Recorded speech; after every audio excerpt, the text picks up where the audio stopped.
Spencer, did you like grow up thinking like, my life is interesting enough to be a TV show? No, I was too busy living it. You know? That's true. You know, but for the past 2 years, just, you know, getting this project off the ground, it's been amazing. Just the small hurdles that we've hit, that we've overcome, and the big wins. I'm still trying to process it all. Yeah. Come October 10th, you guys will, you know, see a lot more, so I'm just excited. Yeah. Was it pretty, like, from the offset that you guys decided you wanted him to be, like, super involved? Because it's not always common that the real-life inspiration is on set, is taking you around. Was that a decision you made pretty early on? Well, yeah, because he's the heart of the show. You know, his journey and you know, when we first met, I mean, the whole reason I wanted to do this was because initially when Greg told me about Spencer's story, we seem nothing alike, but his history, you know, he came from adversity, and I had a very similar story. I had a single mom who was a waitress, and we were on food stamps, and I had a dream that was bigger than it should have been. I wanted to do this. And so Spencer's story really spoke to me. And, you know, just this idea that while we seem nothing alike, like at heart, we have a very common story. And in today's world of division, I thought that was a really important story to tell, that Black, white, rich, poor, gay, straight, that we're all on a cellular level far more similar than we are different. Sure. Well spoken, April. I also want to touch on, Daniel, obviously you're playing this role with the real life Spencer there. It's obviously your own character. What have the conversations been like between you two of like, okay, this is Spencer, this is kind of your own creative way of going about it? I tended to avoid him on set. No, I'm playing, I didn't. Trying to chase him down.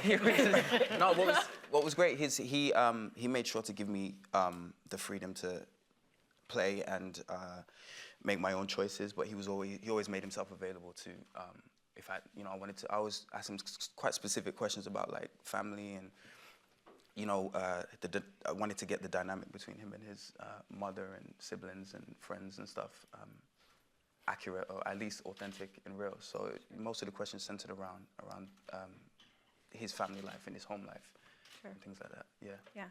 Spencer, do you feel at times like you are watching your real, like, what is this experience like for you? It's like, oh, that's from my life, that's definitely not. Yeah, I mean, early on, I had to sort of diject myself from Spencer James because, you know, I love the character, I love the storylines that we've created, but, you know, now, even on set, you know, I'm real Spencer on set, and he's Spencer. So just, you know, just allowing myself to understand that, you know, as much as we pull from my past, my memories, my stories, this will be a fresh new character that even I'm discovering. Yeah. So I'm enjoying it. Do you get asked more life questions or football questions? Depends on, like, Tay, all football questions. Okay. Tay wants to be a football coach in America. So I'm He trying said to, it was his dream role Yeah. when we met him. Oh, wow. I'm teaching him little things, like he tried to see how to tackle properly and stuff, so I'm like, just focus on Billy right now. Does he actually tackle anyone at any point? no. He just wants to know. That's research, that's dedication. Wow. Someone's getting tackled at some point on this set. But I want to touch on Coop and kind of the James family members, because I feel like in the pilot, everyone is so incredibly supportive of Spencer and like, go, this is what's best for you. But is there any sort of sense as the show goes on of like, kind of seeing like maybe that they don't love, I'm like, is anyone really like gonna miss, I mean, you're obviously gonna miss Spencer, like this is a hard decision for all of you, but you're so nice about it. Yeah. Like, do we see you kind of struggle with that, with like him being gone for a bit? Oh, absolutely. Yeah. Yeah. Yeah. Well, while Spencer's gone, Dylan is kind of, you know, open. And some of the people in the neighborhood, like Sean. No spoilers, Jalen. There's no one. Who's going there? You gotta excuse Jalen, he had 3 cookies. He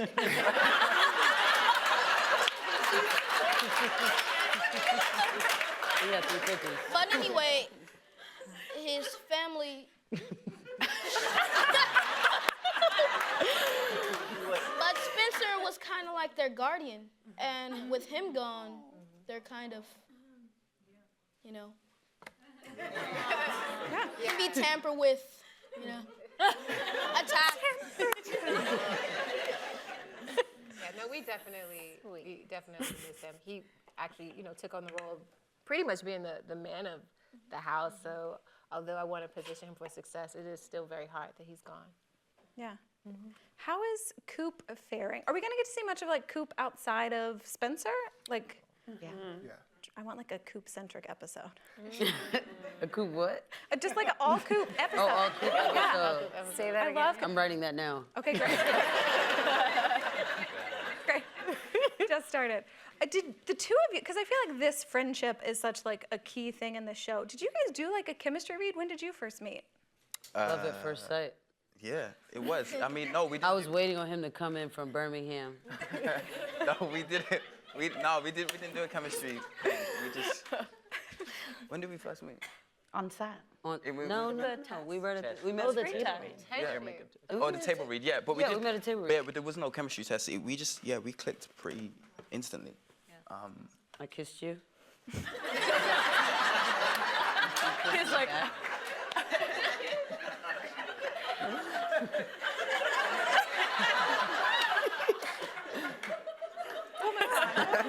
Moving on. We'll move on. I want to touch on some of the Beverly Hills folks back here. I'll start. Jordan, I feel like in that pilot we saw little pieces of watching like Spencer bond with his dad. Does that irk him?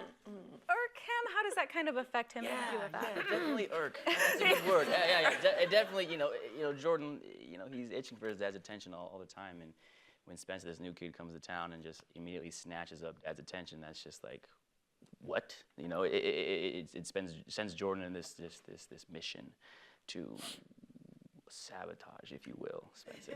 Yeah. So you're the villain to his hero in a way? Maybe. Yeah, we'll see. I feel like the guy next to you maybe is the villain. You already know. I know. Does Asher have a good side? I think he does. I think it's somewhere deep down inside. Yeah, find it. Deep, Deep, it's way real deep. down in there. No, I think it's a kid. It's a similar position that that Jordan's in. You have this new kid coming in, and he's taking the spotlight. You got a guy that plays the same position, if not better than Asher. He comes into his home field, takes him off of the field. If I don't get that attention, and I don't get those reps, I don't get looked at. I don't get a scout offer. I don't get a scholarship to college. And on top of that, he's also taking the attention of my lovely girlfriend. So I think anybody would be. So I'm also all on board. Plan sabotage. Yeah, let's do it. What I love about that is I feel like Spencer was so proud when you were talking about like reps and scouts, and you were just like, yes, that's how football works. Exactly. I'll tell you, he wanted to buy a jugs machine to catch passes in his backyard. So like he's dedicated for this. We're all in. Wait, who's actually the best at football? Is it Cody? Nope. No, I played football growing up, so. I played the most recent football besides I'll Spencer, excuse myself. Right. besides Yeah, you're Spencer. not allowed to answer. No, but yeah, I played the think most he's recent the football. Right. How do you guys put together those football scenes? We don't. No, we have a really incredible company called Game Changing Films, and they choreograph all the football. They, come up with all the plays. They work with Spencer. We have a NFL writer in the room, John Alston, who played for the Rams for 5 years. So we have a lot of help with the football. Yeah. So you just have to. I'm like football stuff. That's literally what it was. For the pilot, before we started crafting the football stories, we would write the dialogue off the field, and when she got to football, it was just football stuff, and then back to the next scene off the field. So there's a running joke that we just say football stuff, and we'll get to it later.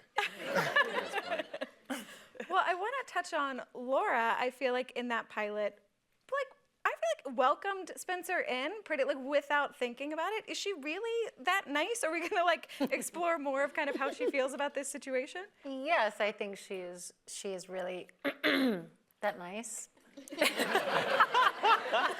I think that there's like a semi-duplicitous thing going on for her with her career, and coincidentally what happens at the time of him coming to live at their house. But I think that her relationship with Billy is like a really solid foundation, and as a family, they're a really solid family with teenagers that fall into, you know, very typical things that happen to teenagers. I have a teenager. I'm, you know, watching it happen, and I have 2 teenagers on the show that I see. You know, you come up on these things that happen in life, and you deal with them the best way you can. And I think as a husband and a wife and a mother, she feels like that is the right thing to do, and does accept him openly to the house to live with him. Sure. Well, I think it's fair to say Olivia is the happiest with Spencer's move-in, maybe? I mean, I'm pretty happy about it too. Hey. Need to control. I'm not unhappy about it. Oh, sorry, I'll let you. I mean, yeah, it's definitely weird. I mean, but obviously, I mean, she's more than open to you coming in and living with us for the same reasons, because, yeah. Well, I like It's right down the hall from me. Like Olivia, I think very much so like feels a little bit like an outsider too in her world. So like, do you guys kind of like bond in that way? Yeah, I think. I think very quickly they're both. Olivia's just now sort of re-entering the world after her phase, and Spencer's coming in new. So it's that's sort of their initial connection. They kind of see that in each other. Yeah.